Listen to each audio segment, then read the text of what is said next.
আবু বকরের ইতিহাস পড়ো, জান্নাতের টিকিট হাতের মধ্যে রেডি, কিন্তু মৃত্যু পর্যন্ত কান্না কান্না কান্না।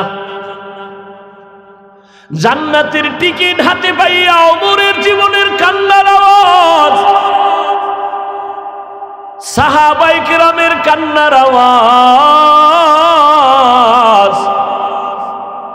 ওসমান গনি রাদিয়াল্লাহু তাআলা আনহু কান্নার আওয়াজ। আমার নবী কান্না করেছেন জাহান্নামের আযাবের ভয়, হাসরের ময়দানের ভয়ঙ্কর হালাতের কথা মনে করে নবীও কাঁদেন। এরে নবীর আশিক উম্মতের দল, নবীদের কোনো গুনাহ নাই, কিয়ামতের দিনও নবীরা কান্না করবেন। সব নবীরা দুনিয়ায় কান্না করেছেন, নূহ নবীর এতটাই কান্না, আল্লাহ নূহ নবীর নাম বাদ দিয়া তারে কান্নাওয়ালা শব্দ দিয়া ডাকলেন, ইয়া নূহ, ও কান্নাওয়ালা গোলাম। আল্লাহ চান না তার কোনো বান্দা বান্দি এক সেকেন্ডের জন্য জাহান্নামে যাবে, এক সেকেন্ডের জন্য জাহান্নামে যাবে, আল্লাহ কারো বেলায় চান না। দুনিয়াতে কিছু কিছু গাদ্দার আছে, এরা ইচ্ছা করে জেনে শুনে বুঝে জাহান্নামে যাবে। এই পরিবেশে আল্লাহ পাঠাইয়া মানুষকে পরীক্ষা দেওয়ার জন্য পাঠাইলেন। এটা গুনাহ করার পরিবেশ। মন্দিরেরও দরজা খোলা, মসজিদেরও দরজা খোলা, ঢুকবা কই তোমার ব্যাপার। স্বাধীন দুনিয়া, মন চাইলে নামাজ পড়ো, নিষেধ নাই, মন চাইলে নামাজ বন্ধ করো, বাধা নাই, কারণ পরীক্ষার হল। মন চাইলে মাথায় টুপি লাগাও, নিষেধ নাই, মন চাইলে মাথায় ক্যাপ লাগাও, বাধা নাই, পরীক্ষার হল। তবে আল্লাহ পাক জান্নাতের পথটা বুঝানোর জন্য, জাহান্নামের ভয় প্রদর্শনের জন্য আল্লাহ নবী পাঠাইলেন লক্ষ লক্ষ। আম্বিয়া কেরামদের বললেন, বুঝাইতে থাকেন উম্মতের যেন কেউ জাহান্নামের পথে না যায়, উম্মত যেন জাহান্নামে না যায়। নবীদের শেষ, সাহাবায়ে কেরাম দায়িত্ব নিয়ে দৌড়াইলেন উম্মতের পেছনে, জাহান্নামে যাইও না। সাহাবায়ে কেরামদের পরবর্তী যারা, তারা উম্মতের পেছনে দৌড়াইলেন, জাহান্নাম থেকে ফিরো, এটা গুনাহ, এটা সওয়াব, নেক আমল করো, গুনাহ ছাড়ো। আস্তে আস্তে আস্তে আস্তে উলামায়ে কেরামরা এখন জিম্মাদারি পালন করেন। তাবলীগওয়ালারাও দৌড়ায়, পীর সাহেবরাও দৌড়ায়, উলামায়ে কেরাম বক্তারাও দৌড়ায়, উম্মতের পেছনে দৌড়ায়। কই যাও? গুনাহের পরিণাম ফল জাহান্নাম। 12টা মাস মুসলমানের পেছনে উলামায়ে কেরাম দৌড়ায়। জাহান্নামে আল্লাহ দিতে চান না। 3 নাম্বার কারণ, জাহান্নামে যে আল্লাহ দিতে চান না তার তৃতীয় কারণ হলো, তওবার দরজা খুলে আমার আল্লাহ ডাকেন, পাহাড় পরিমাণ গুনাহ করেছো, তোমার গুনার পাহাড় বানাইতে 50-70 বছর চলে গেল। বিশাল গুনার পাহাড় বানাইতে তোমার 50 বছর লাগলো। বিনয়ের সাথে যদি তওবা করে কান্না করে বলো, আল্লাহ মাফ করে দেও, তোর 50 বছরের গুনাহ মাফ করতে আমি আল্লাহর 1 সেকেন্ড সময় লাগবে না। কিয়ামতের ময়দানে ভাবে সব অঙ্গ প্রত্যঙ্গ আল্লাহর আদালতে কথা বলবে। এই জন্য পয়গম্বর বলেন, সাবধান হে উম্মত, তোমরা প্রত্যেকেই দায়িত্বশীল, দায়িত্বের কারণে আল্লাহর আদালতে জবাবদিহিতার কাঠগড়ায় দাঁড়াতে হবে।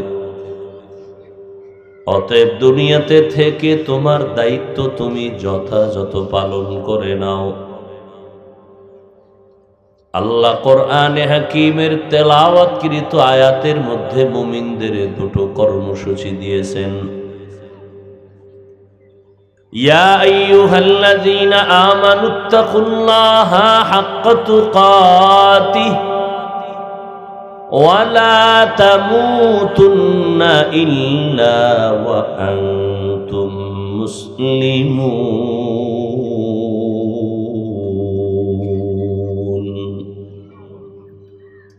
হে দুনিয়ার মুমিন, দুটো কর্মসূচি দিলাম, আল্লাহকে ভয় করার মতো ভয় করো হক আদায় করে। দ্বিতীয় কর্মসূচি, মুসলমান না হইয়া মরণ বরণ করিও না। দোনোটা কর্মসূচি আল্লাহ মুমিনকে দিলেন, কোন বেঈমানকে দেন নাই। কোন বেঈমানকে আল্লাহ না দিয়ে শুধু মুমিনকে দিলেন কেন? এর একমাত্র কারণ, জান্নাত শুধু মুমিন পাবে, কোনো বেঈমান কখনো জান্নাত পাবে না। জান্নাত কারা পাবে? কোন বেঈমান?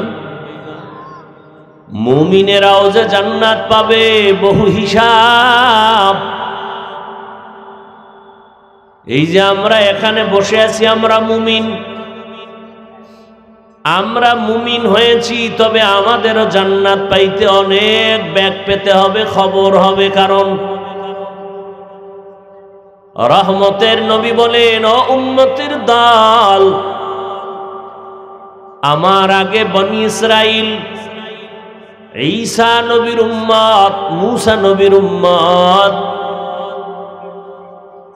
এরা নিজেদের ভেতরে কলহ দ্বন্দ্ব করে দলে দলে বিভক্ত হয়ে ৭২-এ পৌঁছল। আর আমি নবীর বিদায়ের পর আমার উম্মতের মধ্যে দলাদলি করে আরো একটা দল বেড়ে যাবে, ৭৩ দল হবে। নবী বলেন, কুল্লুহুম ফিন্নার, সব দলরা জাহান্নামে যাবে, ইল্লা মিল্লাতান ওয়াহিদা, একটা দল মাত্র জান্নাতে যাবে। অলু মান হিয়া ইয়া রাসূলুল্লাহ, সাহাবায়ে কেরাম বললেন, যেই দলটা জান্নাতে যাবে তাদের পরিচয় চাই। রহমতের নবী বললেন, মা আনা আলাইহি ওয়া আসহাবি, আমি মুহাম্মদ যেই আদর্শের উপরে আছি, আমার সাহাবায়ে কেরাম যে আদর্শের উপরে আছে, এই আদর্শের উপরে যারা থাকবে তারা জান্নাতে যাবে।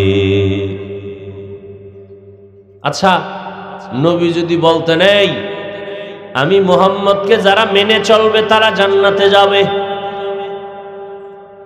এতটুকু তো বললে হতো, সাহাবাদের নামটা টানলেন কেন? নবী বললেন, আমি মুহাম্মদ যে আদর্শের উপরে থাকবো, আমার সাহাবায়ে কেরাম যে আদর্শের উপরে থাকবে, এই দুইটা আদর্শকে যারা মেনে চলবে তারা নাজাত পাবে, তারা জান্নাত পাবে। শুধু পাবেই না, বিনা হিসাবে পাবে। এখান থেকেই আহলে সুন্নাত ওয়াল জামাতের নাম। নবীর আদর্শ যারা মানবে তারা আহলে সুন্নাত, সাহাবায়ে কেরামের জামাতকে যারা মেনে চলবেন তারা ওয়াল জামাত। যারা বলে আমি নবী মানি, সাহাবা মানি না, তারা আহলে সুন্নাত ওয়াল জামাত নয়। এরা মুমিন, এরা মুসলমান ঠিক আছে, তবে ৭২ দল জাহান্নামীদের অন্তর্ভুক্ত। ৭২ দল জাহান্নামে যাবে, এক দল জান্নাতে যাবে। এই যে ৭২ দল জাহান্নামী, এরা কিন্তু হিন্দু, বৌদ্ধ, ইহুদি, খ্রিস্টান কেউ না, সব হবে মুসলমান। ১৫০০ বছর আগে পয়গম্বর বলে গেলেন, আমার উম্মতের মধ্যে দ্বন্দ্ব করে করে ৭৩ দল হবে, ৭২ দল জাহান্নামে যাবে, এক দল জান্নাতে যাবে। ওই যে ৭২ দল জাহান্নামী হবে, এরা হিন্দু, বৌদ্ধ, ইহুদি, খ্রিস্টান কেউ না, সব হবে মুসলমানের ভেতর থেকে। এবার বুঝেন, ৭২ দল জাহান্নামী মুসলমানদের মধ্য থেকে হবে। এর মধ্যে তো একটা স্পষ্ট বলেই দিলাম, যারা বলবে মুহাম্মদকে মানি, সাহাবায়ে কেরামের বিরোধিতা করবে লেখার মাধ্যমে, বলার মাধ্যমে, এরা মুমিন মুসলমান হলেও ৭২ দল জাহান্নামীদের অন্তর্ভুক্ত।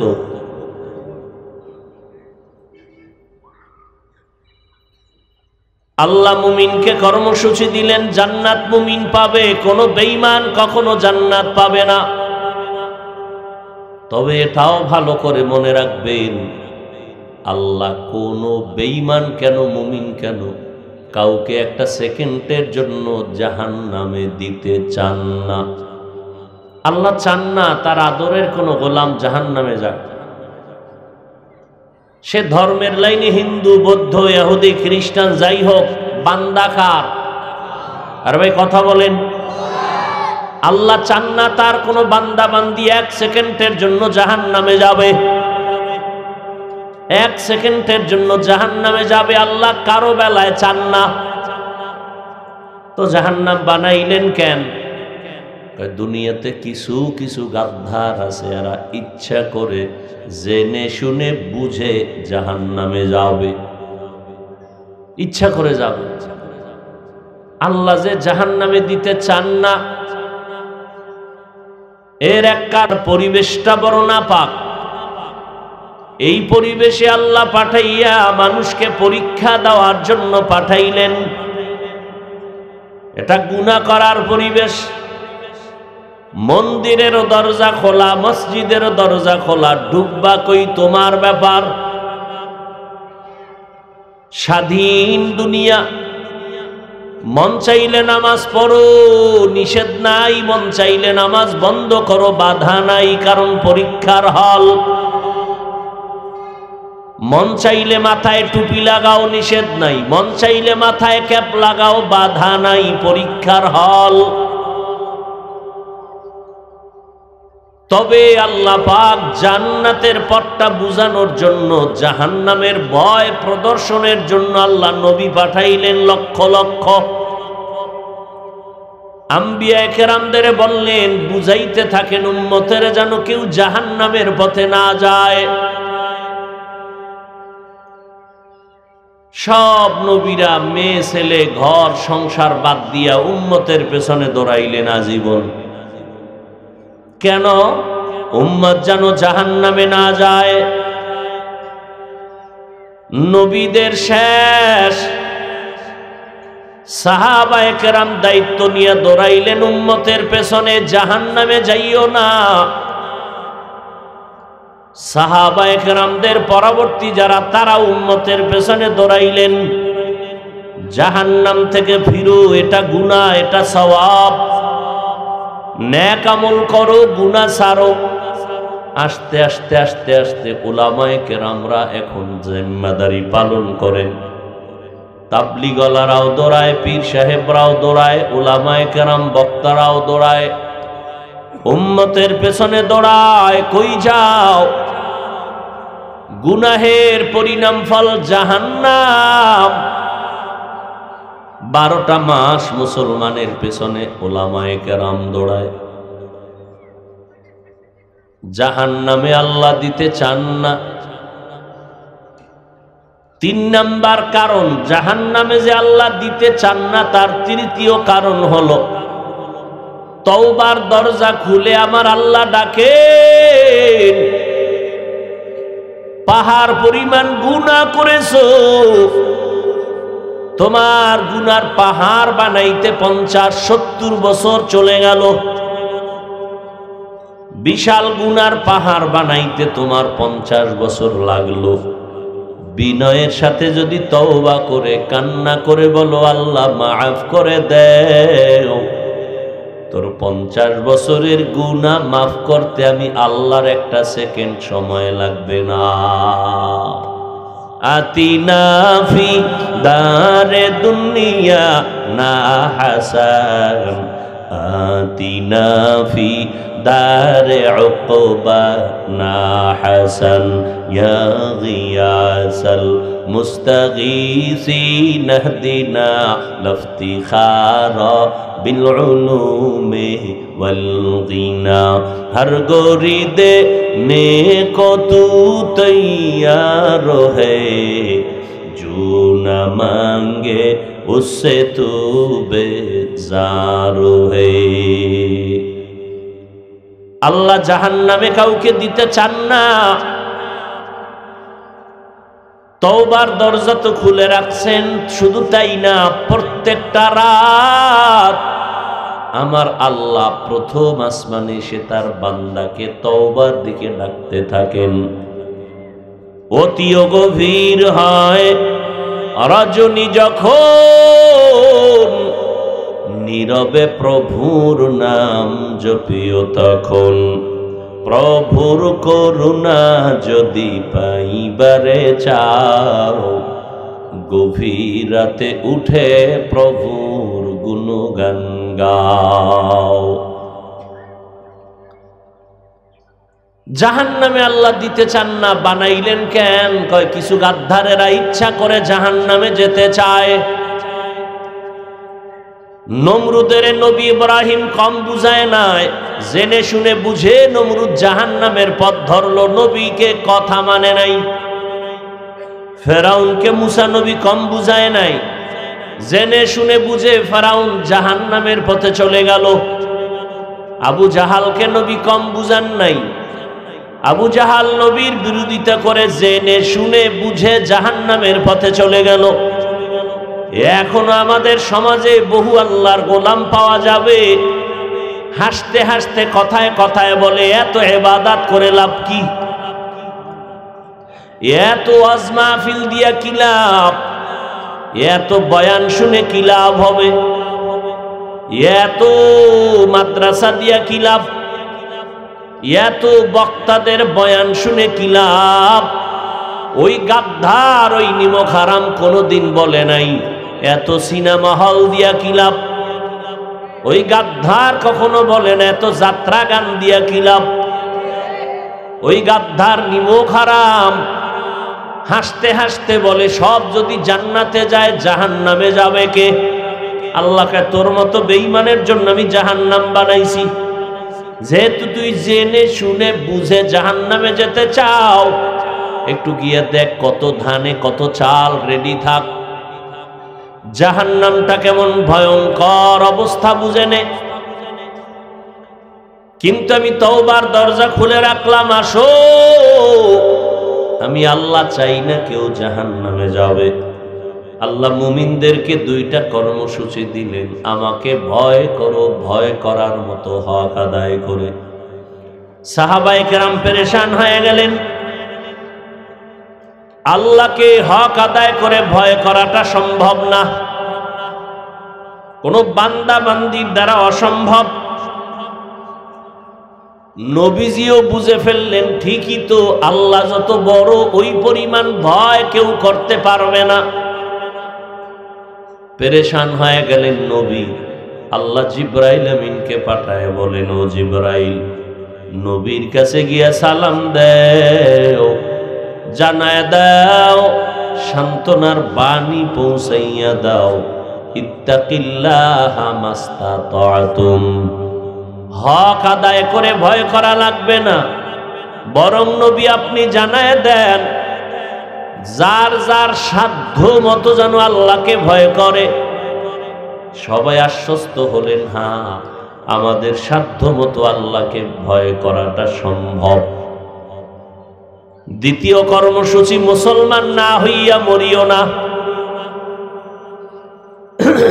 মুমিনকে বললেন এই কথাটা, ও মুমিন, মুসলমান হইয়া কবরে আসো।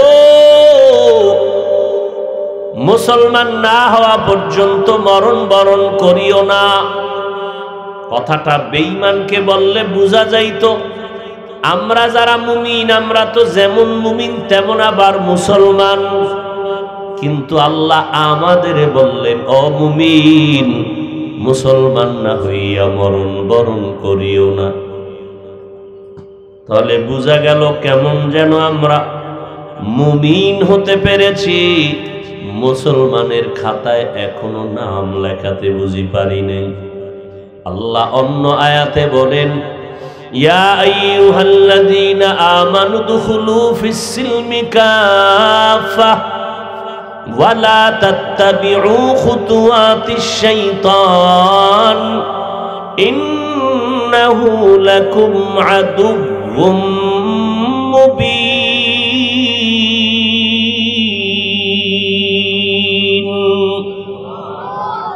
ও মুমিনেরা, ইসলামের ঘরে পরিপূর্ণ ঢুকে পড়ো, শয়তানের পথ অনুসরণ করবা না। মুমিনকে বললেন ইসলামের ঘরে পূর্ণ ঢুকে যাও। এ আয়াতে আল্লাহ বললেন মুসলমান না হইয়া মরিও না। আল্লাহ আর এক আয়াতে বলেন ইয়া আইয়ুহাল্লাযীনা আমানু আমিনু বিল্লাহি ওয়া রাসূলি। ও মুমিন, তোমরা আল্লাহর উপরে রসুলের উপরে ঈমান আনো। আরে আল্লাহর উপরে রসুলের উপরে ঈমান আনার কারণেই তো আমরা মুমিন। ডবল কেন আল্লাহ বললেন এই মুমিন আল্লাহর উপরে রসুলের উপরে ঈমান আনো? এর প্রথম জবাব আল্লাহ আলিমুল গায়বি ওয়াস শাহাদাহ। আল্লাহ জানতেন আখিরি নবীর উম্মতের এক জমানা আসবে, তারা মুসলমানেরা নিজেদের মধ্যে দ্বন্দ্ব করবে, নিজেরা দ্বন্দ্ব বাজাবে আর বলবে রহমতের নবী কাফের বেঈমানদের দাওয়াত দিয়েছেন, তোমরা মুসলমান হইয়া মুসলমানের কেন দাওয়াত দাও? এই রকম প্রশ্ন করে করে দ্বন্দ্ব ছড়াবে, হিংসা ছড়াবে। আল্লাহ জবাব দিলেন আমি যদি মুমিনকে ডবল ইমানের দাওয়াত দিতে পারি, তাহলে উলামায়ে কেরাম কেন মুমিনের মুসলমানের আবার কালেমার দাওয়াত দিতে পারবে না? অনেকে বলে না তাবলীগওয়ালাদেরকে বাঁকা নজরে তাকায়া বলে নবী দাওয়াত দিছেন বেঈমানেরে, তোমরা কেন মুসলমানেরে দাও? একটা গ্রাম্য প্রবাদ আছে, দেখতে নারী চলন বাঁকা। যারা তাবলীগওয়ালাদেরকে এই তোকমা লাগায় এরাও কিন্তু ঘুরে ফিরে মুসলমানের সামনে বক্তব্য দেয়। তো তোমরা দাও কেন? তোমরা চট্টগ্রামের পাহাড়ে ঢুকো, বান্দরবন খাগড়াছড়ি যাও, খ্রিস্টান মিশনারিরা মুসলমানদেরকে ডিভাইডেড করে দেয়, ইসলাম থেকে দূরে সরায়। পঞ্চগড়ে যাও, ঠাকুরগাঁও যাও, কাদিয়ানি বানায়, ওখানে যাও, ওখানে তোমাদের খবর নাই। বরং যারা তাবলীগ করে ঘুরা ফিরা তাকায় দেখো, তারা যেমন মুমিনের দাওয়াত দেয় তেমন বিধর্মীরেও তারা দাওয়াত দেয়। টঙ্গীর ময়দানে গেলে তাকাইয়া তাকাইয়া চোখ বড় করে দইরা দেখবা, ক্যামেরা করে নিয়ে আসবা। ওই টঙ্গীর ময়দানে তাবলীগওয়ালাদের আলাদা তাবু আছে, প্যান্ডেল আছে, নব মুসলিমদের প্যান্ডেল। ওখানে কত খ্রিস্টান মুসলমান, কত হিন্দু মুসলমান, ওখানে গিয়া দেখো সারা দুনিয়ার ভিতরে তাবলীগের দাওয়াত চলতেছে। অতএব যারা তাবলীগের উপরে বাজে প্রশ্ন দেয়, এরা বন্ধুর ভেষে ইসলামের বড় দুশমন। আল্লাহ তাআলা বলেন আমি মুমিনকে ডাবল বললাম ইয়া আইয়ুহাল্লাযীনা আমানু আমিনু বিল্লাহি ওয়া রাসূলিহি। আমি মুমিনকে ডবল ইমানের দাওয়াত কেন দিলাম তার এক জবাব দিলাম। দ্বিতীয় জবাব, তুমি আল্লাহ মানো, নবী মানো, কোরআন মানো, হাদিস মানো। এখানে আপনারা যারা সবাই তো মুসলমান, আমিও তো মুসলমান। আপনাদের আল্লাহ আমার আল্লাহ দুই না এক? আপনাদের নবী আমার নবী, এই কথা বলেন। আপনাদের কাবা আমার কাবা, আপনাদের কোরআন আমার কোরআন, আপনাদের হাদিস আমার হাদিস, আপনাদের কালেমা আমার কালেমা। দুনিয়াতে আমরা আসছি, সিস্টেম সবার এক, বিদায় বেলার সিস্টেমও এক, কাফন হবে তিনটা, কালার হবে আলাদা। কি তাবলিগওয়ালাদের কালার একরকম, যারা তাবলিগের বিরুদ্ধে তাদের কালার আর একরকম নাকি? কালার কি? কে ধনী, কে গরিব, কে আলেম, কে মূর্খ, সবার কাফন হবে তিনটা। আমি বক্তা সাহেবের সম্মানে একটা কাফন কেউ বাড়াইয়াও দিবে না। রিক্সা ড্রাইভার যদি মরে যায়, গরিব হওয়ার কারণে একটা কাফন কেউ কমাইয়াও দিবে না। সবার কাফন হবে তিনটা, কালার হবে এক, কবরের সাইজও হবে এক। নাকি আপনাদের এলাকায় কবর 6 হাত লম্বা, কবরের সাইজও হবে এক। এবার কবরে মাটি দিয়া বিদায় নেওয়ার পরে প্রশ্ন হবে তিনটা, তাও এক। আমাকেও যেই প্রশ্ন, আপনাদেরও সে একই প্রশ্ন। রবের পরিচয় দাও, ধর্মের পরিচয় দাও, রাহমাতুল লিল আলামিনের পরিচয় দাও। এই 3 প্রশ্ন। তাহলে আপনারা মুসলমান, আমিও সেই মুসলমান। আপনার আল্লাহ আমার আল্লাহ এক, নবী এক, কোরআন এক, কাবা এক, ধর্ম এক, কালেমা এক। আপনাদের বয়ান করব কেন? বয়ান তো হিন্দুদের করব, বয়ান তো খ্রিস্টানের করব, বয়ান তো বৌদ্ধ ধর্মের লোকের করব। ওগো পায়ে ধরে ধরে কোরআন বুঝাবো, হাদিস বুঝাবো, নবীর আদর্শ বুঝাবো। কিন্তু কই 12 মাস আপনাদের পেছনে ঘুরতে ঘুরতে ঘুমের টাইম নাই, খানার টাইম নাই, অসুস্থ হয়ে গেলাম। এতটা মেহনত 12 মাস, ফলাফল কি হয়ে গেল? এই জায়গায় এত মানুষ ফজর পড়ে নাই, জোহর পড়ে নাই, আসর পড়ে নাই, মাগরিব পড়ে নাই, এশা পড়বে কিনা জানা নাই। সব আশেকে রসুল ধোঁকাবাজ, লজ্জা শরম নাই, আবার দাঁত বের করে হাসে। আমি হাসির কথা বলছি, এটা কি হাসির প্যান্ডেল না কান্নার প্যান্ডেল? তো হাসো কেন যুবকেরা? হাসার কারণ তোমার লজ্জা নাই।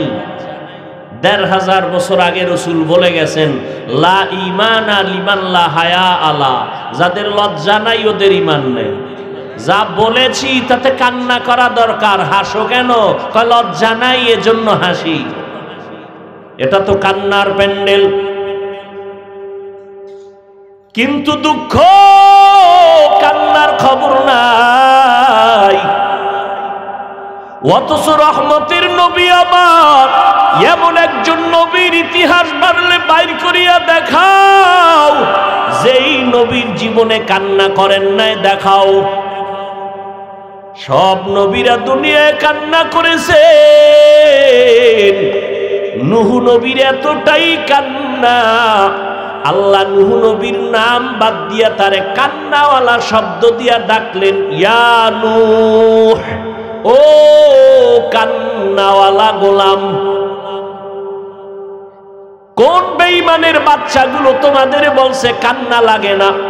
যারা বলে ওরা আল্লাহর দুশমন, ওরা ইসলামের দুশমন, ওরা কোরআন মানে না।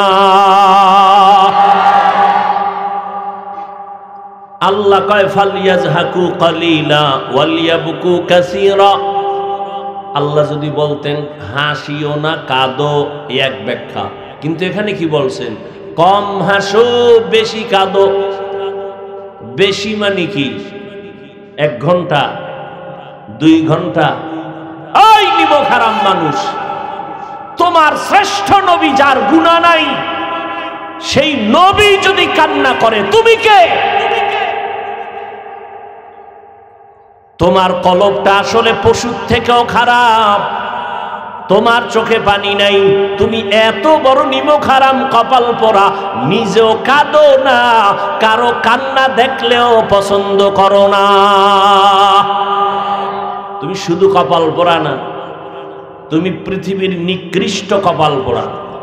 তোমার উপরে আল্লাহর লানত, তোমার উপরে ফেরেশতাদের লানত। কারণ তুমি নিজেও কাঁদো না, অন্যে কান্না করলে তাও পছন্দ করো না। এটা শুধু কপাল পোড়া? এই মেয়ে কথা বলেন না কেন? সমাজে কিছু মানুষ আছে এরা ডবল কপাল পরা, নিজেও টুপি পরে না, অন্যে টুপি পরে তাও পছন্দ করে না। এরকম গাদ্দার আছে না নাই? নিজেও দাড়ি রাখে না, অন্যে দাড়ি রাখবে তাও পছন্দ করে না। এটা শুধু কপাল পরা না নিকৃষ্ট কপাল পরা? চূড়ান্ত বেয়াদব, চূড়ান্ত বেয়াদব। নিজেও নামাজ পড়ে না, অন্যে নামাজ পড়ে তাও পছন্দ করে না। নিজেও মোনাজাতে কাঁদে না, অন্যেরা কাঁদে তাও পছন্দ করে না। কত বড় নিমক হারাম, আল্লাহর দুশমন। আপনি চিন্তা করেন, বরং নিজে না কাঁদতে পারলে আফসুস করবে, আহ আমার কপাল এত খারাপ, আমার চোখে পানি নেই। কিন্তু কত বড় নিমক হারাম, নিজে তো কাঁদেই না, অন্যে কান্না করলে তাও তিরস্কার করে, হাসি দিয়া উড়ায়া দেয়, নিজের চোখে পানি নেই। অথচ আল্লাহ কয় কাঁদো, কম নয় বেশি। হাদিসে রাসূল বলেন এক ফোঁটা চোখের পানি ফেলো, জাহান্নাম হারাম হয়ে যাবে।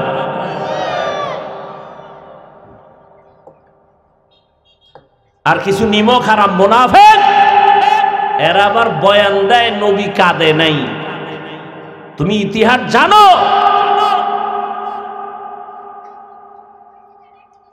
আবু বকরের ইতিহাস পড়ো, জান্নাতের টিকিট হাতের মধ্যে রেডি, কিন্তু মৃত্যু পর্যন্ত কান্না কান্না কান্না। জান্নাতের টিকিট হাতে পাইয়া ওমরের জীবনের কান্নার আওয়াজ, সাহাবায়ে কেরামের কান্নার আওয়াজ, ওসমান গনি রাদিয়াল্লাহু তাআলা আনহু কান্নার আওয়াজ। আমার নবী কান্না করেছেন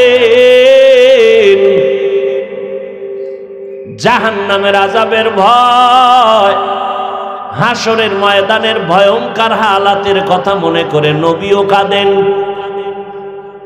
এরে নবীর আশিক উম্মতের দল, নবীদের কোনো গুনাহ নাই, কিয়ামতের দিনও নবীরা কান্না করবেন। এবার বুঝেন কান্নার দাম কত। হ্যাঁ, দুনিয়াতে আমরা যেদিন আসছিলাম আমাদের একটা পুঁজি ছিল শুধু কান্নার আওয়াজ। আম্মু বলে ডাকতে পারি না, আব্বু বলে ডাকতে পারতাম না, খানা দাও বলতে পারতাম না। আমাদের পুঁজি ছিল কান্না কান্না কান্না। যেই কান্না দিছি আম্মাজান বুঝছেন আমি কান্না দিয়া কি চাই। আম্মাজান সব দাবি পূরণ করছেন শুধু একটা কান্নার কারণে। বলতে হয় না আম্মা আমার বাথরুমে যাইতে হবে, কান্না করেছি, আম্মা বুঝেছেন আমার কান্না এখন বাথরুমের ব্যাগ। আমার কান্না মা বুঝেছেন গরম লাগে ফ্যান দরকার। আমার কান্নার কারণে মা বুঝেছেন আমার কান্নায় যে এখন আমার ঠান্ডা লাগতেছে, কাঁথা দরকার। আমার আম্মা জান কান্না করার দ্বারা বুঝতেছেন আমার এখন পেটে ক্ষুধা লেগেছে, খানা দরকার। তো মা যদি শুধু কান্না দিয়া সব ফয়সালা করে দেয়, বুঝতে পারে, এই বুঝার ক্ষমতা কে দিছেন? তো সেই মাওলার কাছে তুমি কান্না করো, কিছু বলা লাগবে না, মাওলা বুঝে সব দিয়ে দিবে। আর তুমি বয়ান দাও, কান্না লাগে না, নিজের কপালও পুড়েছ, অন্যের কপাল পোড়ার প্রচেষ্টায় আছো। ধ্বংস তোমার জীবন। আল্লাহ হেদায়াত দান করুন। আল্লাহ বলেন মুসলমান না হইয়া মরিও না। তার মানেটা কি? আমরা তো সবাই মুসলমান, সবাই মুমিন। আল্লাহ কেন বললেন এই মুমিন মুসলমান না হইয়া মরিও না? এই কথার ব্যাখ্যা হলো, বান্দা আমি চাই তোমাকে জান্নাত দিব, শুধু চাই না তোমাকে আমি বিনা হিসাবে দিব। আর বিনা হিসাবে যদি জান্নাত তুমি পেতে চাও তাহলে তোমার অন্তরকে গুনাহমুক্ত করে নাও। মুসলমান কারে কয়? যে ইসলাম মানে। ইসলাম অর্থ কি? আল ইসলাম গারদান নেহাদান বতাআত। আমরা অনেকে তর্জমা করি ইসলাম মানে শান্তি। না, সালাম শব্দের অর্থ শান্তি। ইসলাম মানে আনুগত্য করা। যে আল্লাহর কাছে বিনয়ের সাথে আনুগত্য করে তার নাম মুসলমান। আনুগত্যের নাম ইসলাম, যে আনুগত্য করে তার নাম মুসলমান। আল্লাহর কাছে সারেন্ডার হয় বিনয়ের সাথে, গাদ্দারের সাথে না। বুক টান করে না, বিনয়ের সাথে। গর্দান নেহাদান বতাত, যে হাজারো এলেম আছে, আমল আছে, এরপরও কানতেছে আল্লাহ আমার কিছু নেই। এর নাম বিনয়ী হওয়া। আমার কিচ্ছু নাই। সাহাবায়ে কেরাম জান্নাতের টিকিট পায় যদি কানতে পারেন আর আল্লাহর কাছে বিনয়ী হইতে পারেন, তো আপনি আমি কে? কিসের বাহাদুরি করি? নিজেও নেক আমল করি না, অন্যেরা আমল করবে সেই উৎসাহ না দিয়া বিরোধিতা করে ওদের গুনাহ কান্ধে টেনে আনতেছে। কত বড় নিমক হারাম আমি, কত বড় দুর্ভাগা আমি। অথচ তো আফসোস করা দরকার, উলামায়ে কেরাম পাইলে দোয়া চাওয়া দরকার। হযরত আমার কপাল খারাপ, একই প্যান্ডেলে বসছি, সবাই মোনাজাত ধরলো, আমার ডানে বামে কত যুবকরা কাঁদে, আমার চোখে পানি আসে না। গুনার কারণে আল্লাহ আমার উপরে বেজার, আমার কপাল খারাপ। ও ভাই, আপনিও মুসলমান, আমিও মুসলমান, আপনার আল্লাহ আমার আল্লাহ এক, নবী এক, কোরআন এক। অথচ আপনি টুপি মাথায় দিতে লজ্জা পান, আর আমি টুপি মাথায় না দিলে লজ্জা পাই। কেমন আপনি আল্লাহর গোলাম, কত ভিআইপি মুসলমান। আপনি নামাজ পড়তে লজ্জা পান, আমি নামাজ না পড়লে লজ্জা পাই। আপনি মসজিদে ঢুকতে লজ্জা পান, আমি মসজিদে না ঢুকলে লজ্জা পাই। আপনি পর্দা করতে লজ্জা পান, আমি পর্দা না করতে লজ্জা পাই। আপনি দাড়ি রাখতে লজ্জা লাগে, আর আমার দাড়ি কাটতে লজ্জা লাগে। কেমন ভিআইপি আপনি মুসলমান, একটু বালিশে মাথা লাগায় চিন্তা করেন, না হয় কোন দিন চাক্কার তলে মাথাটা পড়ে যাবে, অনুভবও করতে পারবেন না। কারণ অন্যায় করতে করতে করতে করতে করতে করতে সীমা লঙ্ঘন হলেই শাস্তি মরার আগে শুরু হয়ে যাবে। আল্লাহ হেদায়েত দান করুন। মুসলমান হইয়া বড়, কথার অর্থ হলো অন্তরকে গুনাহমুক্ত করে নাও। কত অন্তরকে গুনাহমুক্ত কিভাবে করব? কয় অন্তরের হালাত দুই ভাবে আছে, একটা পেছনে চলে গেছে, সামনে আসতেছে। পিছনে তো গুনাহ করেই ফেলেছি, কয় এখান থেকেও মুক্ত হও, সামনে যেন গুনাহ না হয় সেখান থেকেও সতর্ক হও। পেছনের গুনাহ থেকে মুক্ত হওয়ার ভিন্ন একটা মেডিসিন লাগবে, সামনে যেন গুনাহ না হয় সেই ক্ষেত্রে একটা সতর্কমূলক মেডিসিন তোমাকে ব্যবহার করতে হবে। এই দুই মেডিসিন ব্যবহার করলেই তুমি পবিত্র, তুমি মরা মাত্র বিনা হিসাবে জান্নাতের রাস্তা ওপেন হয়ে যাবে। পেছনের গুনাহ থেকে নিজেকে পবিত্র বানাবার মেডিসিনের নাম হলো তাওবা, ইস্তেগফার। সামনের জীবনে যেন গুনাহ না হয় সেজন্য একটা মেডিসিন লাগবে, মেডিসিনের নাম তাকওয়া, আল্লাহর ভয়। বলে এটা একা একা সম্ভব না। যাদের মধ্যে আল্লাহর ভয় আছে, তাকওয়া আছে, গুনাহ মুক্ত হয়ে চলার চেষ্টা করে, তাদের সোহবতে চলো, তাদের পরামর্শ নিয়ে চলো। আল্লাহ পাক রব্বুল আলামিন তোমাকেও তাদের বরকতে মুত্তাকি হওয়ার রাস্তা খুলে দিবেন।